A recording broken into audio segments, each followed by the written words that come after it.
والله لە ساڵی 1932 بە فەرمانی بەریتانیا عراق وەکو 57مین وڵاتی سربەخۆی جیهان ئەو کاتە سربەخۆی وەرگرت و عراقێکی شانشینی حکومی عراقی کرد و دواتر بینیمان کە چۆن دەسەڵاتەکان لە عراق گۆڕدرا. بەڵام تا ئێستا ئەو پرسیارەی کە دێتە سەر عراق ئەوەیە کە عراق خاوەن سەروەری خۆیەتی وڵاتێکی سربەخۆ دەتوانێت ئیدارەیەکی سربەخۆیانە بۆ حکوومەتەکەی بەڕێوە بات بە تایبەتی لەو پرسانەی کە پەیوەندیدارن بە هەرێمی کوردستان و کۆمەڵێک بابەتی دیکەوە کە ئێستا دەگوترێت کە وڵاتانی ئەقلیمی و وڵاتانی دەرەوە عراق بەڕێوە دەبن. کۆمەڵێک بابەتی گرنگ هەیە من لەسەرم بابەتە لەم ڕۆژەدا قسە دەکەم بەڕێز دکتۆر محەممەد شەهاب پسپۆری دەستوری لەگەڵم دەبێت. دکتۆر زۆر بەخێر بێت. ئەمڕۆ ڕۆژی سربەخۆیی عراقە، بەڵام کۆمەڵێک پرسیاری گرنگ دەکەونە سەر ئەو سربەخۆییە کە تا ئێستا عراق هێناویەتی لە 1932 ئایا عراق وڵاتێکی سربەخۆیە؟ لە ڕاستیدا خاتون عراق ئەگەر لە ساڵی 32 حیسابی کەین یان پێشی 32 لە دامەزراننیەوە لە ساڵی 21 حیسابی کەین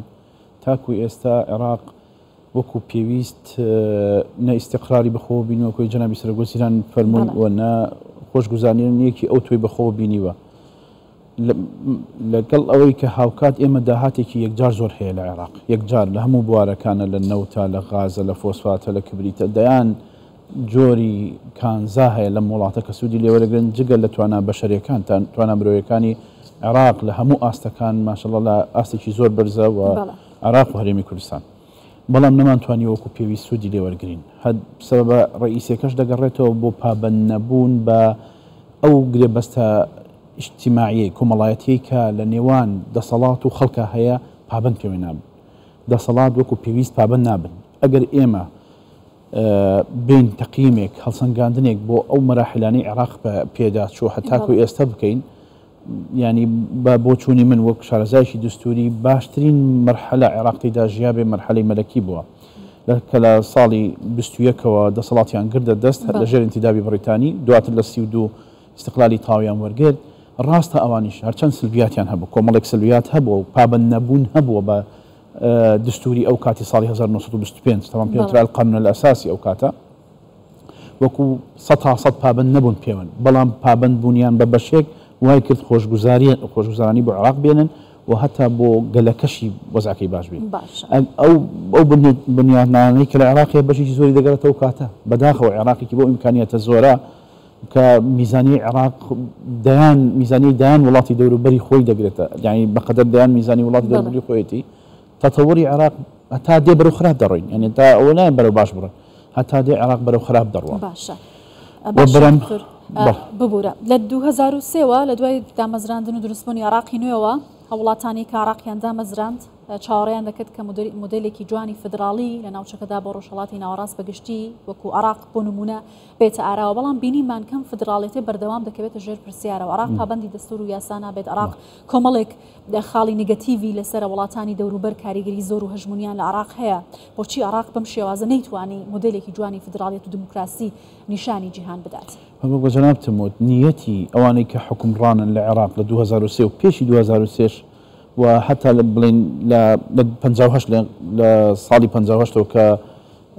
مەلیکیان لادا لەسەر حکوم هەتا ئێستش ئەوەیە کە پابەندی دستور نەبن. ئەو دستورە کە پێوترێ گرێبەستی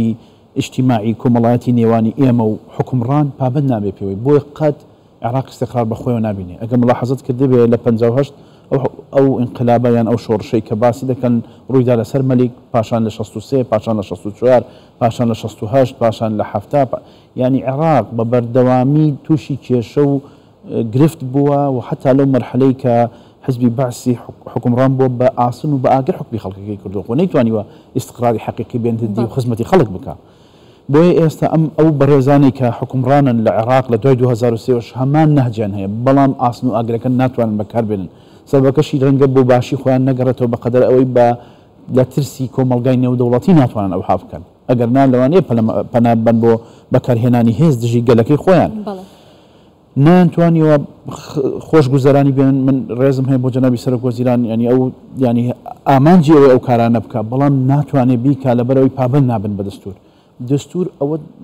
بۆ ڕێک دەخات کە چۆن ژیان لەناو وڵات بێ، چۆن مؤسسات وەکو پێویست کار بکات، چێ چاودێری چێ بکات، چێ دەسەڵاتی هەیە، چۆن دەسەڵاتەکان شۆڕە بنەوە. دستوری بە تایبەتی عێراق کە عێراقی گۆڕی لە وڵاتێکی سادەوە پێوترن دەولە بەسیتە بۆ وڵاتێکی مرەکەب، ینی فیدراالی تایبەتمەندیکی بەخۆ هەیە دەبێ ئەوان کار بکەم بۆەوەی ئەم فدراالیەتە بەهێز بێ ئەگەر نیەتیان باش بێ بە فعلی دستور مادەیەکی داناوە باسی ئەوە کە هەرێمەکان بۆیان هەیە دروست بن و شروعی داناوە چۆن هەرێمەکان دروست بن هەموو حکومەتەکانی عێراق لە 2003 تاکوی ئێستا دژایەتی ئەو تطبیقکردنی ئەو مادەیەکەن و نایڵن هەرێمەکانی تر دروست بن تاکە هەرێمێکەمانە هەرێمی کوردستانە دژایەتی هەرێمی کوردستانی شەکەن ئەیانوێ زەعیفی بکەن هەم باشە دکتۆر باستان لەوە کرد کە نیەت هەیە وەکو ئێستا محەممەد شیع سوودانی گەشتبینێک دیارەکە بێوێت ئەو ڕێکەوتنانەیە و دەستورەکەی پێوەی پابند بێت بەڵام لە 2023 تا ئێستا دەستور لە عێراق تەنیا وەکو نووسینێکی سەر کاغەز بووە بۆچی دەستوەرد ینی ئەوانەی کە حکومڕان بابم شێوە بڵێن بێن لە دەستوەردان ینی ئەوان خۆیان بە خاوەنی حەقیقی وڵاتەکە نازانن بەڕاستی حکومڕانەکانی عێراق هەر خۆیان بە پاشکۆی خەڵک هەژمارەکەن و جۆ قراراتیان لە دەرەوە بۆ دێ و جێبەجێ دەکەن کە ئەمە زەرەر بە عێراق دەگەێنێ و زەرەر بە هەرێمی کوردستانیش لە هەمان کاتدا بۆ پرسیاری کە جەنابەت پێش ئێستا کردت بۆچی فیدراالێکە وەکو پێویست نەچەسپاوە بزەبەت وڵاتانی دەوروبەری ئێمە نانەوێ ئەو فیدراالیەتە وەکو پێویست سەرکەوتوو بێ ئەگەر سەرکەوتوو بێ خۆشیان تووشی ئەو لەوانەیە خەڵکەکەی داوای ئەو فیدراالیەتە بکات چونکە فیدراالیەت سەرماندوێتی لە جیهانە هەمووی کە سیستەمێکی زۆر ڕێکوپێکە بۆ ئیدارەدانی وڵات بە تایبەتی لەو وڵاتانەی کە فرە قەومیاتن فرە بیر و باوەڕن فرە نەتەوەن فرە ئەدیانن ینی ئەگەر بێت وەم سیستەمە بەکاربێ هەر کەس و حەقی خۆی وەرەگرێ هەرێمی کوردستانیش لە دوای 2005 تاکو ئێستا بۆڵم 2005 مەبەستم دانانی دستوری عێراقا کە عێراقی ئیلزام کردو بە بەندی سەریح بە نصوصی واضح دەڵێت دەبێ پابند بن دەبێ حەقی هەرێمی کوردستان بدرێت لە بوجە دەبێ چەک بەکارنێنێ دژی هەرێمی کوردستان و دژی هەموو ناوچەکانی عێراق کەچی پابند نەبوون فەرموژمە 16 ئۆکتۆبەرمان بینی بە فعلی جەیشی عێراقی لە باتی محارەبەی داعش کە و شەڕ لەگەڵ داعش کە هجوومی کرد بۆ هەرێمی کوردستان کە ئێمە بەشێکین لە عێراق باشە دکتۆر کەواتە هەرێمی کوردستان وەکو هەرێمێکی سەربەخۆ لە نێو وڵاتێکی فدرالدا کە بەم شێوازە کێشەی لەگەڵ کێشەیان لەگەڵ هەرێمی کوردستان هەیە بە جێبەجێ نەکردنی دەستور بە گوشارخستنە سەر هەرێمی کوردستان ئەو کاریگەری نگەتیڤانەی کە هەژمونی وڵاتان لەسەر عێراق دروستی دەکات و لێکەوتەکانی لەسەر هەرێمی کوردستان دەبینینەوە چۆن دەبێ مامەڵە لەگەڵ وڵاتێکی وا بکات کە دەستور لە لای هیچ بنەمایەکی نییە وڵای لە ڕاستیدا تو مامەڵەکردن ئەمان ینی حکوومەتی عێراقییان حاکمەکانی عێراق با بڵێن لە 2005ەوە ئەوەی بیانەوێت لە ماوادی دستوری جێبەجێ دەکەن ئەوەی بیانەوە لە مەسلحەتی خۆیان بێ ئەوەی لە مەسلحەت باس لە عێراقی نێوان یان پەیوەندی نێوان هەرێم و کوردستان و عێراق دەکەن ئەوەیشی لە مەسلحەتی هەرێم بێ و مافی هەرێم بدا جێبەجێ ناکەن بەگرم دژایەتیشێکن و بە نەسی سەریح هەڵێن ئێمە نەمان هێشتوم فڵان مادە جێبەجێ بێ ئێمە پەنامان چیە بۆ ئەم بابەتە بۆی بۆیمان یەکلا بکاتەوە مەفروض وایە محکمەیەکمان هەیە پێوتر محکمە الاتحادیە العولیا یعنی دادگای باڵای اتحادی دەبێ ئەوە کێشەکان چارەسەرکە بەڵام بەداخەوە من لەگەڵ ڕێزم بۆ ئەو دادوەرانی کە لەوێ کار دەکەن وەکو پێویست بە شێوەیەکی بێلایەنە کار ناکەن بەڵکو چۆن بیانەوێ نەسەکان تەفسیرەکەن یان هەندێک جار خۆیان دەکەن بە مشەڕع کە ئەمە ئیشی محکمەی اتحادی نییە ئیشی محکمەی اتحادی ئەگەر کێشەیەک لە بینی ئێمە و عێراق دروست بوو لەسەر دستور جێبەجێ نەکرا بوو ئەو بێ بە بێلایەن نەبوومان چارەسەر دادگای فدرالی 6 ساڵە دامەزراوە حوت بڕیاری دژی هەرێمی کوردستان دەرکردووە دەبێت دادگا بەم شێوازە تەعامل مامەڵە بکات من ناڵێم دادگاکەمان بەڕاستی ئەو دادگایە دادگایەکی بێلایەن نەکار ناکە ئەویش چۆتە ژێرباڵی حکوومەت و یان تەوەجوهاتی